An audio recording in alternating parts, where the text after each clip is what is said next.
Assalamualaikum warahmatullahi wabarakatuh. Jadi untuk kelas yang kedua pada hari ini, cikgu hanya berkongsi dari segi rakaman saja kerana pada hari ini, itu hari Isnin, cikgu ada hal yang tidak dapat dielakkan. Jadi kita nak sambung perbincangan yang kita berhenti pada minggu lepas. So hari ni kita nak masuk subtopik yang kedua, masih lagi di bawah bab 1, iaitu biodiversity. Jadi subtopik yang kedua iaitu pengelasan organisma.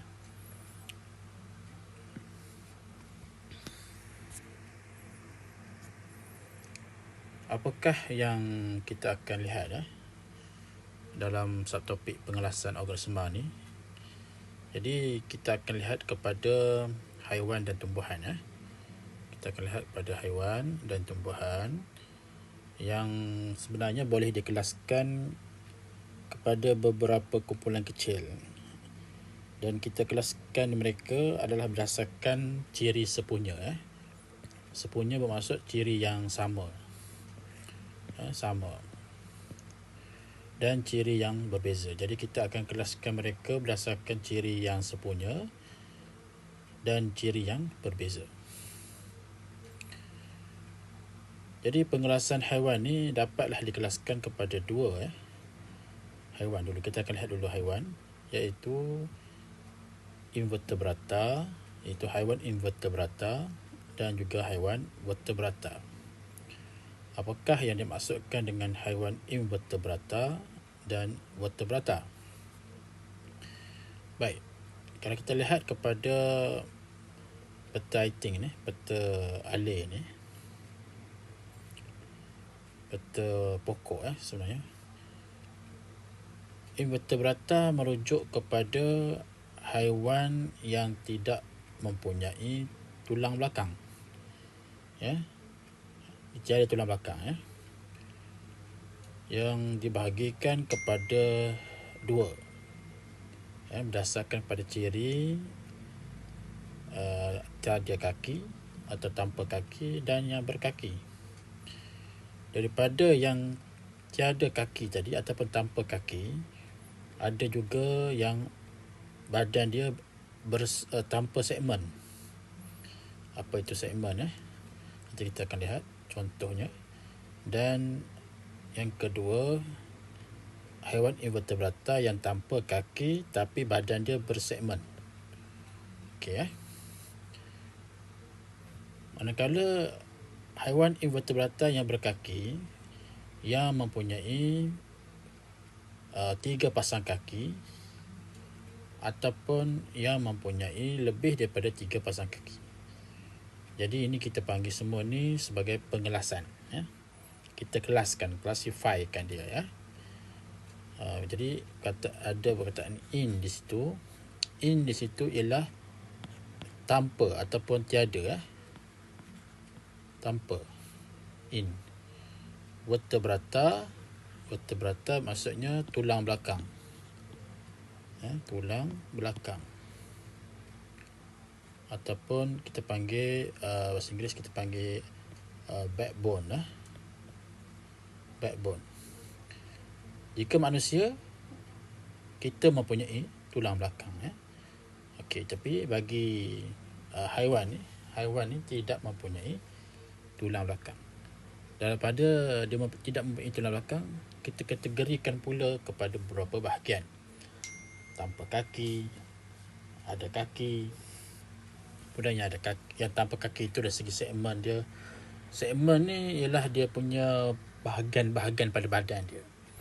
Dia ada part-part dia. Nanti kita tengok contoh haiwan yang berkenaan. Okey, cuba kita perhatikan gambar ni. Ini semua tahu tak? Ini adalah ulat gonggok. Ulat gonggok. Jadi kalau kita perhatikan pada badan ulat gonggok ni, dia mempunyai segmen. Dia mempunyai segmen. Ni segmen. Daripada satu ke satu, dia mempunyai segmen. Okey, dia mempunyai segmen. Tukar warna dulu ya. Okey. Daripada Allah. Sekejap ya. Bismillah. Okey. Daripada satu ke satu ni, dia mempunyai segmen.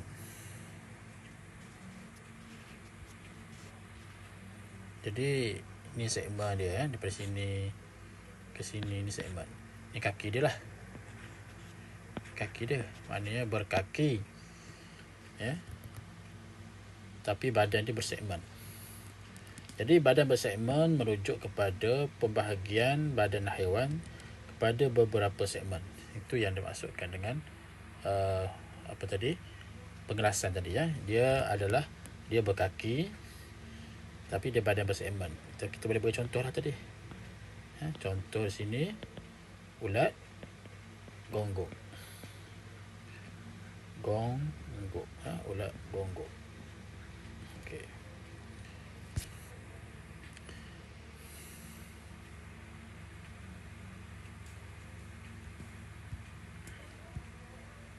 Okey.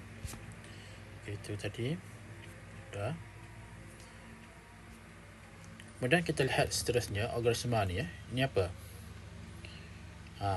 Sudah tentu tahu ini adalah siput siput. Siput apa? Siput kebun siput kebun. Ada yang memanggilnya dengan nama siput babi siput babi. Tapi ni dipanggil snail lah snail. Jadi dia tidak mempunyai tulang belakang. Dia invertebrata invertebrata, tidak mempunyai tulang belakang, invertebrata. Kemudian dia tidak ada kaki kan. Kemudian badan bersegmen tak? Badan dia, mana badan dia? Ni dipanggil cengkerang. Cengkerang dia badan dia mana? Inilah badan dia, body dia okey. Badan dia tidak ada segmen. Okey, tidak ada segmen. Badan dia tanpa segmen. Jadi dicontoh adalah siput kebun terdapat invertebrata tanpa kaki. Dia tak ada kaki. Okey, tak ada kaki. Okey. Yes. Kemudian kita tengok contoh-contoh lain yang dikategorikan sebagai invertebrata dan mana badan dia tanpa segmen. Contoh ni ini adalah planaria. Okey, planaria. Kemudian kita boleh tengok lagi contoh dalam hidupan di dasar laut bukan ikan kita tengok ni. Ini apa ni? Ini kita panggil sebagai terumbu karang terumbu karang. Okey. Ini pun samalah. Terumbu karang. Ini pun terumbu karang Maknanya badan tanpa segmen. Bagaimana pula kita lihat ini contoh lain contoh lain juga yang merupakan invertebrata tanpa kaki. Cacing ini cacing tanah. Okey, cacing tanah. Jadi badan dia bersegmen, setengah badan invertebrata tanpa kaki, tapi dia tidak ada kaki mempunyai badan bersegmen. Okey, yang sebelum ni kita tengok invertebrata ada yang ada kaki, ada yang badan bersegmen. Yang ni pula invertebrata tanpa kaki kemudian bersegmen badan dia tu Bagaimana dengan contoh yang ni? Ini adalah lintah lintah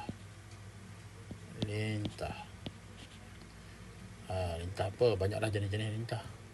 Ada lintah bulan, nama dia kita kata sebagai lintah. Jadi dia invertebrata. Kemudian ada kaki tak?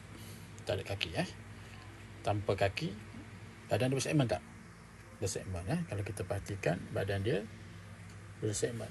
Okey, dia ada segmen itu dia panggil segmen. Okey. Ini apa? Ini adalah cacing Cacing apa? Okey, sekejap Ini adalah contoh cacing pita. Cacing pita. Cacing pita ni dia hidup dalam usus. Usus okeylah, usus haiwan ke, usus manusia ke. Apa yang dia buat? Itu tak apalah, kita ceritalah lainnya. Apa dia punya fungsi dia, tapi kita nak tengok dari segi ciri dia tu. Badan dia juga bersegmen Dia ada segmen. Dan dia tak ada kaki.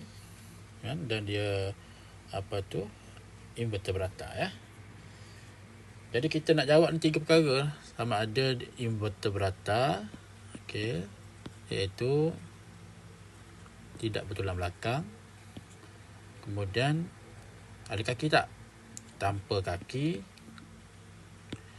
Dan bersegmen ke tidak? Tu dia badan bersegmen. Badan bersegmen untuk kategori ini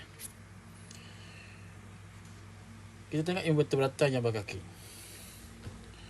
Ini adalah skorpion ataupun kalajengking. Kalajengking. Okey. Dia berkaki Bilangan kaki dia ada 1, 2, 3. Ada 3 pasang. 3 pasang kaki. Dia tidak punya tulang belakang. Badan dia bersegmen tak? Badan dia bersegmen ada segmen. Okay, kita nampak dia punya line tu. Line tu maknanya segmen tu. Bagaimana dengan rama-rama? Ada kaki. Berapa pasang kaki? 2 ke 3. Kalau tengok pada ni mungkin tak apa jelas cuba kita tengok kaki dia. Nampak seperti ni 1. Kemudian ada sini 2 2 pasang kaki 1, 2 pasang kaki. Tulang belakang ada tak? Tiada tulang belakang So tiada tulang belakang ataupun invertebrata, tiada tulang belakang. Badan dia bersegmen tak? Badan dia ada segmen 1, 2, 3. Okey, bersegmen badan dia. Kemudian apa satu lagi tadi? Kaki dia pasang 2 pasang kaki. Jadi itulah ciri dia Ini untuk rama-rama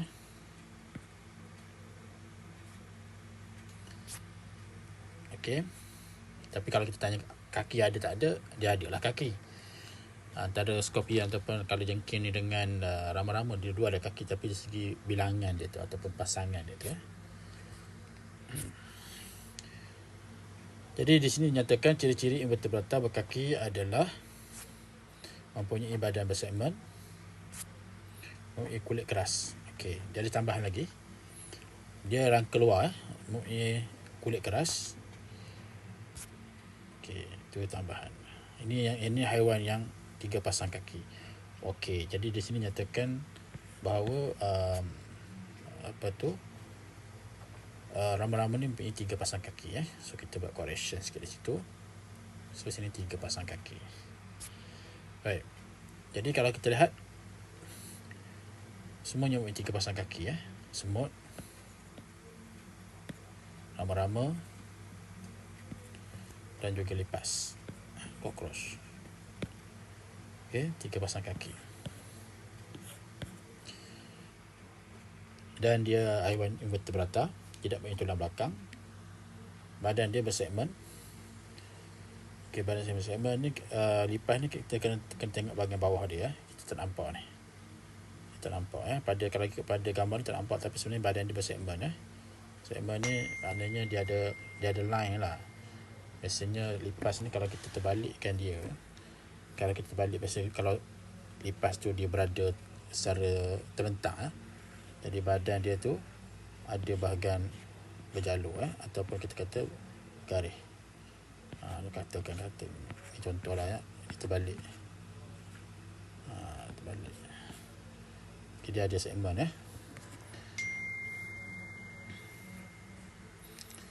Ada haiwan yang invertebrata tapi dia mempunyai lebih daripada 3 pasang kaki.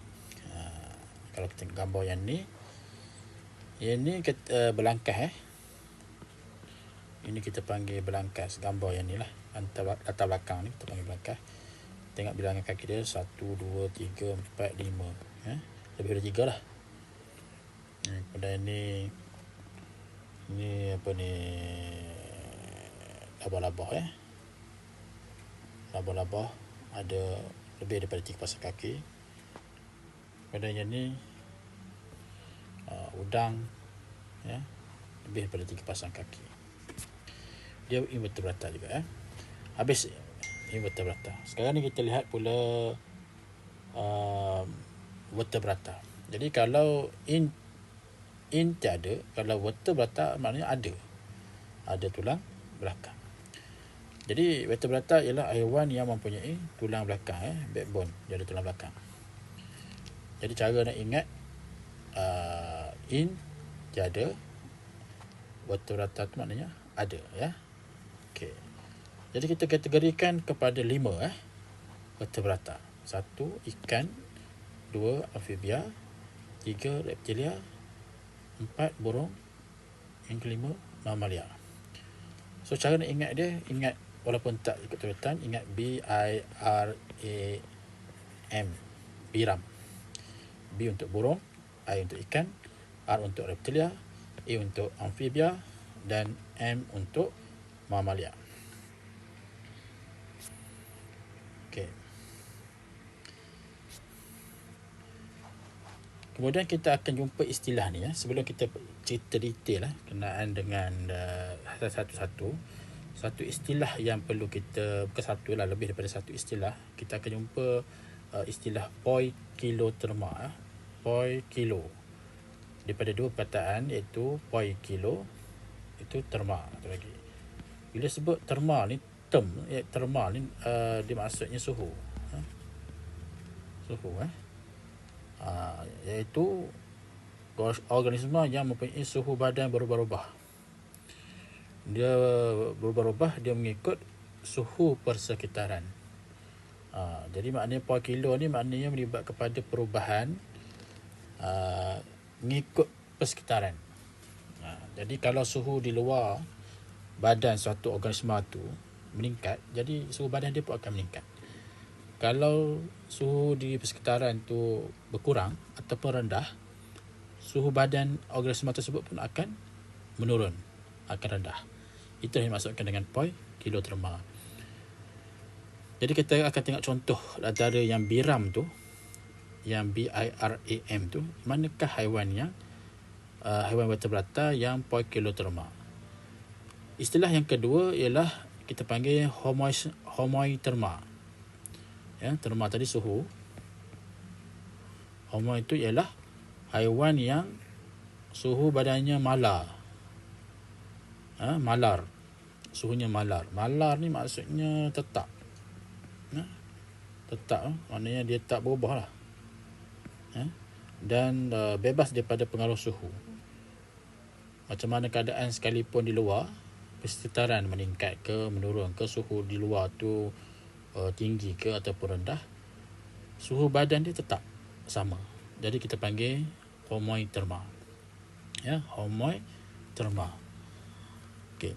Tadi dibagi contoh ni, gambar ni burung lah kan. Okey, jadi pada biram kita ingat BIRM. Jadi burung kategori homoiterma. Tadi yang poikiloterma tadi, ditengok gambar apa ni? Ni gambar apa ni? cicak. Cicak. Cicak ataupun nampak macam ular. Jadi dia R lah, maksudnya reptilia. Jadi reptilia jenis Poikilotroma. Manakala burung Homotroma. Bagaimana dengan ikan? Bagaimana dengan amfibia? Bagaimana pula dengan mamalia? Nanti kita akan tengok. Okey, kita tengok ikan. Okay, ikan. Ikan termasuk dalam kategori Poikilotroma. Ingat lagi Poikilotroma merujuk kepada perubahan. Maknanya suhu badan suatu organisma tu dia berubah mengikut suhu persekitaran. Kita masuk Poikilotroma. Ciri-ciri yang kita akan lihat badan dia dilitupi oleh sisik yang keras yang berlendir. Ini ciri dia. Kemudian mempunyai sirip dan ekor. Okey, sirip. Sisik yang ni, badan dia sisik, ni sisik. Kemudian dia ada sirip. Sirip sama ada sirip di depan, ini pun sirip. Sirip depan ni kita panggil sirip pectoral ataupun sirip ekor. Ni sirip ni. Ini semua sirip ni. Sirip ekor. Ataupun dia punya sirip ni ventral tapi dia punya sirip lah. Dan sisik dia ni dia berlendir licin Bernafas melalui insang. So kita nampak dia ada insang dalam ni. Okey, ada insang. Kalau kita biasa siang ikan, kita tahulah ada insang. Kemudian dia bertelur. Ini segi pembiakan dia bertelur. Dia tidak beranak, dia bertelur. Jadi ikan akan bertelur. Dan melakukan persenyawaan luar. Apa maksud persenyawaan luar? Artinya ikan ni dia akan melepaskan telurnya di luar daripada badan. Kemudian telur tersebut akan disenyawakan oleh sperma. Oleh sperma yang dibebaskan oleh ikan jantan. Ikan jantan. Dia akan membebaskan sperma di luar daripada badan ikan betina. Kemudian berlakulah persenyawaan. Persenyawaan ni merujuk kepada percantuman antara gamet jantan dengan gamet betina. Tapi berlaku di luar. Jadi ini contoh-contoh kategori ikan. Kuda laut. Jadi kuda laut pun termasuk kategori ikan. Ataupun ni ikan apa ni? Ikan elektrik ataupun ikan apa ni, saya tak ingat ni.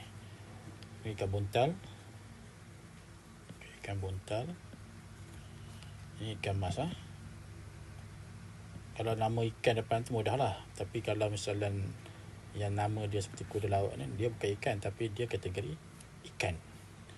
Ataupun dia mempunyai ciri-ciri seperti ikan. Ciri-ciri yang sepunya.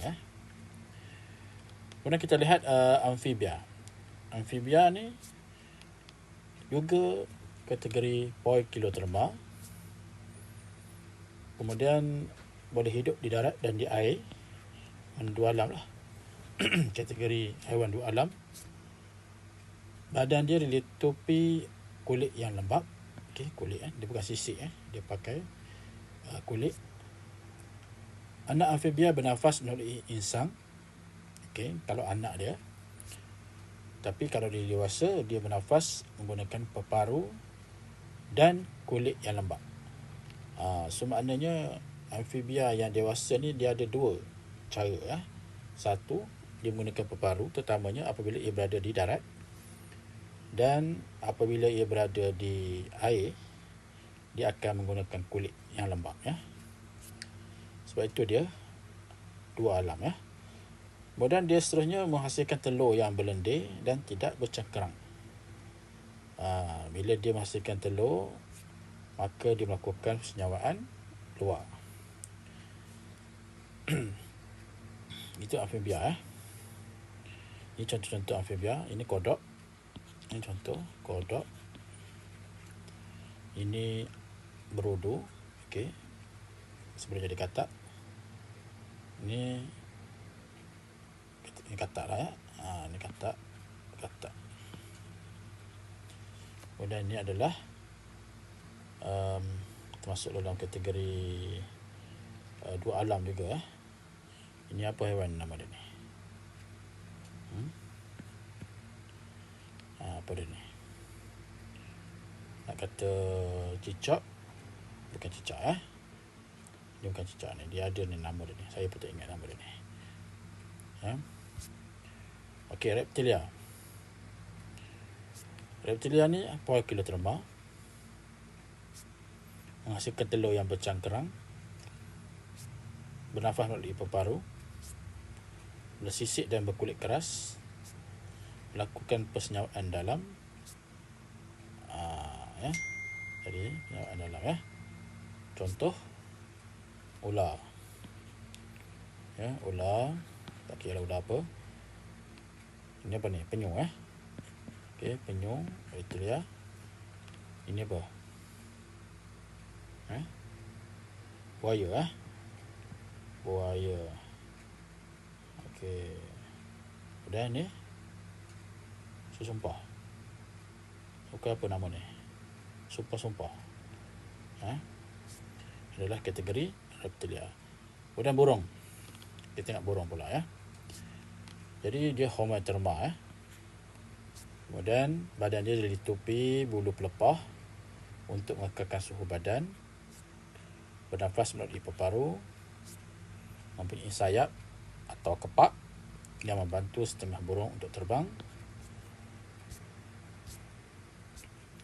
mempunyai sepasang kaki yang bersisik, kaki dia bersisik, melakukan persenyawaan dalam, serta menghasilkan telur yang bercangkerang keras. Cangkerang keras. Itu ciri-ciri burung. Jadi ayam pun kategori burung Ayam, itik, burung hantu, Ini apa ni? Burung pemangsa Burung pemangsa, ataupun kita mungkin burung, nama burung tu tak pastilah nama tempat dia, tapi burung kategori burung pemangsa, mungkin burung elang. Ini contoh burung enggang. Ini contoh burung enggang. Burung enggang merupakan haiwan yang dilindungi di Malaysia. Ini mungkin catatan lah ya. Burung ini merupakan burung rasmi negeri Sarawak. Ini burung merak. Okey. Malaysia menjadi habitat bagi hampir 740 spesies burung. Sekurang-kurangnya 522 spesies ialah spesies tempatan. 192 spesies bermigrasi ni maksudnya dia berhijrah, dan 52 spesies tempatan dengan ciri bermigrasi